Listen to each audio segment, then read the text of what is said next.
मैं विनीता खंडेलवाल सूर्य शिक्षा प्रशिक्षण महिला महाविद्यालय से शिक्षा में नाटक एवं कला के अंतर्गत आज आपके लिए एक नया टॉपिक लेकर के आई हूँ, वाद्य यंत्र। वाद्य यंत्रों से सभी परिचित हैं, लेकिन वास्तव में जो वाद्य शब्द है वह वद धातु से बना है, जिसका अर्थ है वादनीय या बजाने योग्य यंत्र विशेष से है। और कहा भी गया है कि वदतीति वाद्यम, वदतीति वाद्यम अर्थात जो बोलता है वही वस्तुतः वाद्य है। जो वाद्य हैं वे आज से ही नहीं चले आ रहे हैं, प्राचीन काल से ही चले आ रहे हैं। भगवान शिव के हाथों में हम डमरू देखते हैं, भगवान श्री कृष्ण के अधरों पर हम बांसुरी को देखते हैं, और भगवान विष्णु के हाथों में हमने शंख को देखा है। तो ये प्रारंभ काल से ही हमारे वाद्यों के प्रति जो प्रेम है उसको देखते हैं, बताते हैं। इसी तरीके से वाद्य जो हैं विभिन्न भावों को अभिव्यक्त करने के लिए भी काम में लाए जाते हैं। जैसे खुशी के अवसर पर, शादी विवाह के अवसर पर हम शहनाई, ढोलक आदि का प्रयोग करते हैं। इसी तरीके से जब रणभूमि में युद्ध के लिए सैनिक जाया करते थे तो उनके लिए दुंदुभी या शंखनाद का प्रयोग भी किया जाता था। अब वाद्यों को उनकी संरचना तथा निर्माण या बजाने के आधार पर, वाद्यों को उनकी संरचना तथा बजाने के आधार पर विभिन्न भागों में या विभिन्न प्रकारों में विभाजित किया गया है। अब क्या कौन कौन से प्रकार हैं वो हम देखते हैं।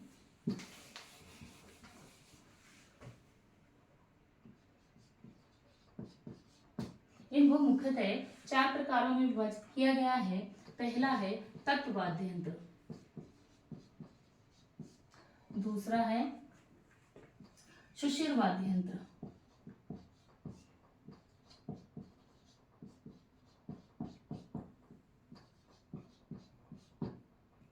वाद्य यंत्र, सुषिर वाद्य यंत्र। तीसरा है अवनद्ध वाद्य यंत्र,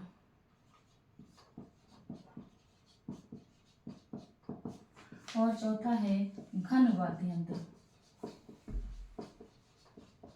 तो 4 प्रकार के वाद्य यंत्र हैं।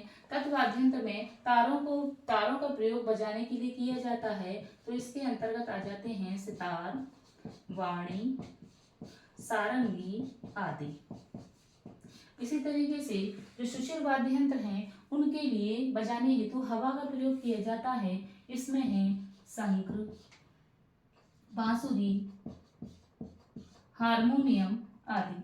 शंख देखिए कुछ इस तरीके का होता है शंख, इसमें हवा भरे, इसमें बजाने, इसे पकड़ने के लिए होता है, और इसको ऐसे हवा भर के जब बजाया जाता है तो इससे बहुत तेज आवाज होती है जो दूर दूर तक भी सुनाई देती है।